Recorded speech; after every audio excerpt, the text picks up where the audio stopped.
Ito guys, so quick check up lang kasi alam ko, nakapag-promise ako na gagawa ko siya ng separate video ito si Sunflower Land.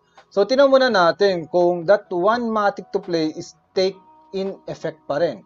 So tinan natin yung beta, sign in ko lang yung isa kong wallet. Yun lang, no? Ubus na po.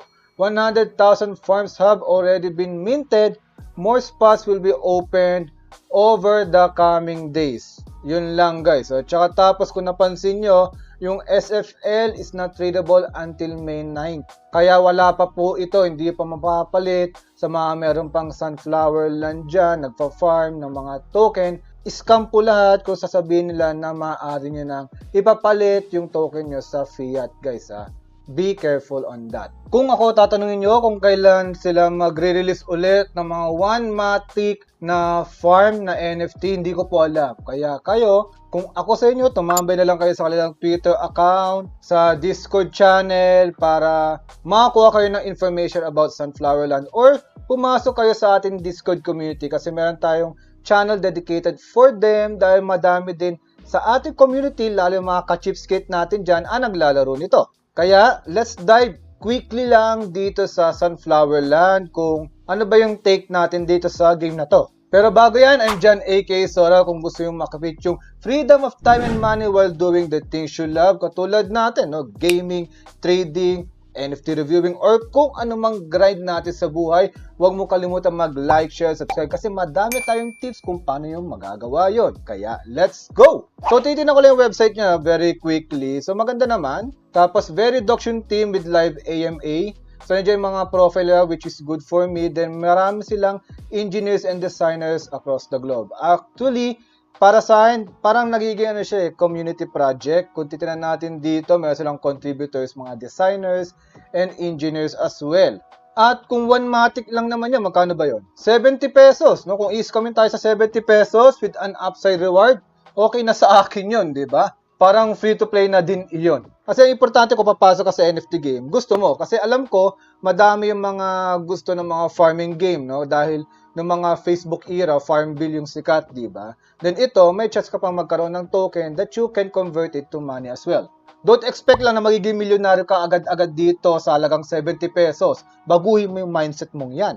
So, you can check na lang yung kalang white paper, how to play, pero papakita ko lang sa inyo very quickly. Let's farm. So, di tayo masyado nakakatutok dito dahil nakafocus tayo sa ibang laro like Himo and Gazan Chain. Pero, ganito lang. Magsasaka ka lang, tapos kukunin mo lang yung sinaka mo, pindot-pindot, like that.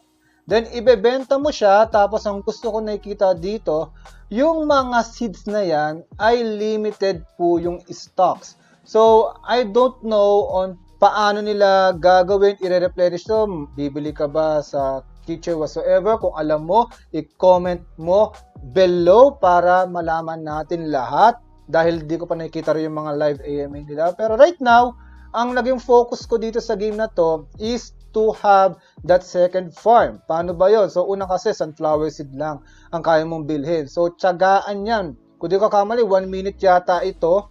Then, hanggat pinalaki natin, nag-jump agad tayo dito sa pumpkin seed, tapos makakuha tayo para makapag-upgrade via the kitchen at makakuha ng pumpkin soup. Then after that, medyo maluwag ka na. Pwede ka nang magpahinga ng kaunti, lalo kung hindi mo man masyado itong ginagrind dahil meron ka ng 2 farm. Tapos, meron ka pang pera dito. So, konti pa, diba? Pero yun, ibebenta ko lang ito, sell all.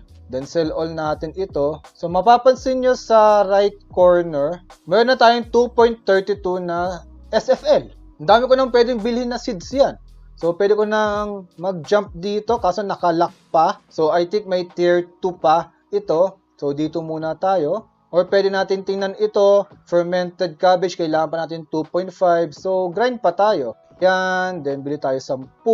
Okay? Tapos itanim lang natin. We will wait for 2 hours again. Rinse and repeat. Padagdag ka ng padagdag. Then, pwede kang mag-craft ng mga items also. Kasi pa nag-craft ka dito, maaari mo ma-unlock ito. At syempre, additional income na naman sa farm natin. So basically, yun lang. No? I hate to give you an information na hindi ko alam kung kailan ulit lalabas yung one Matic to play na yan, kung magmamahal man or mas mumura pa. Pero ang alam ko lang, pag pumunta kayo sa socials sila, pati sa socials natin, is magkakaroon kayo ng on-hand na balita dahil doon sa socials natin like yung Discord community, maraming active po dyan. Pero 70 pesos man yan, just risk ka naman that you can afford to lose lang. And don't forget, kaya kayo papasok dito hindi para maging instant millionaire kundi na i-enjoy yung game. Once again, I'm John aka Sora. Kung nagustuhan mo tong episode na to, don't forget to like, share, subscribe, at i-hit ang notification bell para hindi mo ma-miss out ang mga episodes natin. Kaya, hanggang sa muli guys! Babu!